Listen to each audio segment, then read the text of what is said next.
నేల రాలిన మహావీరుడు ఓటమి ఎరుగని దిగ్గజంగా కొనసాగి సొంత గ్రామానికి యజమానికి కీర్తి ప్రతిష్టలు సంపాదించిన ప్రసిద్ధ వృషభం శివైక్యం చెందింది.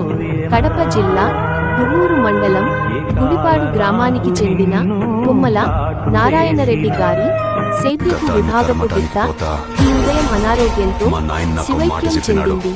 ప్రతి పోటీలోనూ తన వీరత్వాన్ని బాహుబలాన్ని ప్రదర్శించి అనేక బహుమతులు సాధించి విజయవంతంగా మోగించింది. సేద్యపు విభాగంలో టీవీ కాంపిటీషన్ గిత్తగా తనకంటూ ఒక బ్రాండ్ను సంపాదించి అనేక మంది అభిమానులను సంపాదించుకున్న ఈ గిత్త మరణ వార్తతో సొంత గ్రామమైన గుడిపాడులో విషాద ఛాయలు అలుముకున్నాయి. ఈ గిత్తను ఒక ఎత్తుగా కాకుండా వారి బిడ్డలా సాగుతున్న నారాయణరెడ్డి గారి కుటుంబ సభ్యుల రోదనలు మిన్నటాయి. ఈ గిత్త